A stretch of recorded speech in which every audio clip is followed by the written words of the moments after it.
दिल्ली में गुरु गोविंद सिंह इंद्रप्रस्थ यूनिवर्सिटी के east Delhi campus का उद्घाटन करने के दौरान उपराज्यपाल वीके सक्सेना ने मुख्यमंत्री अरविंद केजरीवाल को हाथ से पीछे कर दिया। जैसे ही शिलापट के उद्घाटन के लिए केजरीवाल आगे आने लगे तो सक्सेना ने उन्हें हाथ से इशारा करके पीछे हटने को कहा। इस कैंपस का उद्घाटन दिल्ली के मुख्यमंत्री अरविंद केजरीवाल और उपराज्यपाल विनय कुमार सक्सेना ने साथ मिलकर किया। हालांकि इस उद्घाटन को लेकर काफी विवाद भी रहा। दरअसल दिल्ली के उपराज्यपाल दफ्तर ने आरोप लगाते हुए कहा कि इस कैंपस का उद्घाटन 23 मई को एलजी को करना था, जिसमें दिल्ली के मुख्यमंत्री और शिक्षा मंत्री भी अतिथि के तौर पर शामिल होंगे, लेकिन इसकी तारीख को पीछे कर दिया गया। उपराज्यपाल दफ्तर के मुताबिक इसे टाला गया ताकि केजरीवाल सरकार इसका क्रेडिट ले सके। उद्घाटन के दौरान जमकर आप कार्यकर्ताओं और बीजेपी कार्यकर्ताओं के बीच हंगामा हुआ। बीजेपी की तरफ से जय श्री राम के नारे लगते रहे और आप कार्यकर्ता केजरीवाल जिंदाबाद के नारे लगाते रहे। इस दौरान दिल्ली विधानसभा के स्पीकर रामनिवास गोयल भी नाराज होकर मंच से उतर गए।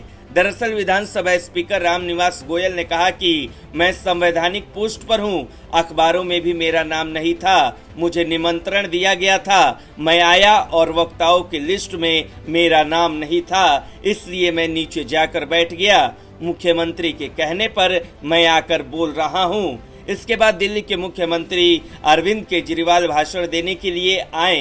अरविंद केजरीवाल के भाषण के कुछ ही देर बाद बीजेपी कार्यकर्ताओं की तरफ से जमकर नारेबाजी शुरू हो गई। बीजेपी कार्यकर्ताओं ने इस दौरान जय श्री राम और झूठ झूठ के नारे लगाए, जिसके बाद केजरीवाल ने कहा, मेरी विनती है, ये लोकतंत्र है, 5 मिनट मेरी बात सुन लो, पसंद ना आए तो बाद में नारे लगा लेना। मैं तो अच्छी बातें ही कह रहा हूँ, कोई गाली गलौज भी नहीं कर रहा। इसके बाद दिल्ली के उपराज्यपाल वीके सक्सेना भाषण देने के लिए आए, जिसमें उन्होंने कहा कि मेरा सौभाग्य है कि मुझे सीएम के सानिध्य में इस कैंपस के उद्घाटन का मौका मिला। 2014 में तत्कालीन शिक्षा मंत्री स्मृति ईरानी ने इसकी आधारशिला रखी। इस कैंपस की लागत 378 करोड़ है, जिसमें से 346 करोड़ यूनिवर्सिटी ने खुद दे दिया, जो अपने आप में एक मिसाल है। दिल्ली सरकार ने 41 करोड़ अपनी तरफ से सैंक्शन किया था। उपराज्यपाल ने कहा कि अन्य यूनिवर्सिटी को इस यूनिवर्सिटी से सीख लेनी चाहिए। हमें स्टूडेंट को अंधकार से लड़ने की शक्ति देता है, हवा को ये चुनौती होनी चाहिए। इस दौरान आप समर्थकों ने भी नारेबाजी शुरू कर दी। आपके समर्थक ने कहा कि भ्रष्टाचार का एक ही काल, केजरीवाल केजरीवाल, जिस पर उपराज्यपाल ने कहा कि हमें लगता है कि यहाँ शिक्षा की कमी है। इसके बाद हंगामे पर दिल्ली के शिक्षा मंत्री आतिशी ने कहा कि कोई भी इस तरह से भाषण देने के लिए मंच पर आए तो किसी को भी, चाहे वो किसी भी पार्टी का हो, उसे इस तरह से नारेबाजी नहीं करनी चाहिए। इसके बाद बीजेपी पर तंज कसते हुए आतिशी ने कहा कि ये बीजेपी का चाल चरित्र ही है। ब्यूरो रिपोर्ट, न्यूज़ चौक। महाराष्ट्र के कोल्हापुर में औरंगजेब की फोटो लेकर नाचने वालों की अब खैर नहीं है। औरंगजेब को अपना आदर्श मानने वालों पर अब कार्रवाई शुरू हो गई, लेकिन इसी बीच सांसद नवनीत राणा ने अपने बयान से एक बार फिर सबको रौंद दिया। कोल्हापुर विवाद को जोड़ते हुए सांसद नवनीत राणा ने कहा कि मेरे महाराष्ट्र में औरंगजेब नहीं चलेगा, शिवाजी के योद्धा अभी जिंदा हैं। नवनीत राणा ने कहा कि हमारे महाराष्ट्र में औरंगजेब का डांस बर्दाश्त नहीं होगा। राणा ने इसको लेकर एक वीडियो जारी किया। वहीं कोल्हापुर विवाद में महाराष्ट्र के डिप्टी सीएम फडणवीस के बयान पर ओवैसी ने भी पलटवार किया। ओवैसी ने कहा कि औरंगजेब की औलाद की बात करने वाले फडणवीस से पूछना चाहता हूं कि अगर इतनी ही जानकारी रखते हो तो ये बताओ कि गोडसे की औलाद कौन है। सांसद नवनीत राणा ने कहा कि पिछले 2-3 दिनों से मैं देख रही हूं कि औरंगजेब की फोटो लेकर जो लोग नाच रहे हैं ये सही नहीं है। मैं उन सभी को बता देना चाहती हूं कि ये छत्रपति शिवाजी महाराज के विचारों पर चलने वाला महाराष्ट्र है। आज भी महाराज शिवाजी को मानने वाले और उनके विचारों पर चलने वाले उनके मावड़े जिंदा हैं। मेरी सरकार से भी इसको लेकर अपील है कि जो लोग महाराष्ट्र की विचारधारा से अलग ये काम कर रहे हैं उनको पकड़कर एक्शन लिया जाए, क्योंकि जो औरंगजेब की फोटो लेकर नाच रहे हैं ऐसे लोगों को छत्रपति शिवाजी के हम लोग जैसे मावड़े बर्दाश्त नहीं करेंगे। गौरतलब है कि सांसद नवनीत राणा अपने बेबाक अंदाज के लिए जानी जाती है। लोकसभा में भी सांसद नवनीत राणा अलग अलग मुद्दों पर बेबाक अंदाज में बोलती हैं, जिसके कायल पीएम मोदी भी हैं। और एक बार फिर नवनीत राणा ने औरंगजेब की औलादों को चुनौती दी है। ब्यूरो रिपोर्ट, न्यूज़ चौक।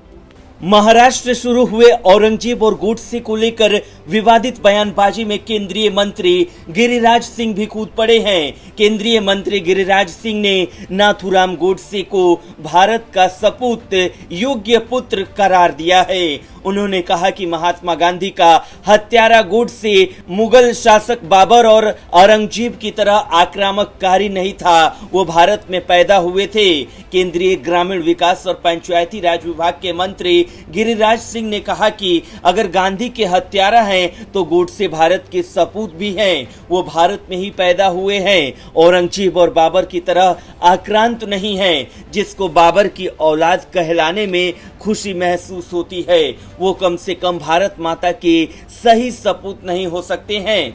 दरअसल महाराष्ट्र के कुछ शहरों में हाल ही में हिंसा का जिक्र करते हुए महाराष्ट्र के डिप्टी सीएम देवेंद्र फडणवीस ने बड़ा बयान दिया था। उन्होंने कहा था कि राज्य में अचानक औरंगजेब की औलाद ने जन्म ले लिया। इस पर एआईएमआईएम प्रमुख असदुद्दीन ओवैसी ने पलटवार किया और कहा कि गोडसे की औलाद कौन है। वहीं राज्यसभा सांसद कपिल सिब्बल ने भी ट्वीट कर गिरिराज सिंह को घेरा। उन्होंने लिखा कि गिरिराज सिंह गोडसे भारत का सपूत हत्यारा मुगलों के विपरीत भारत में पैदा हुआ।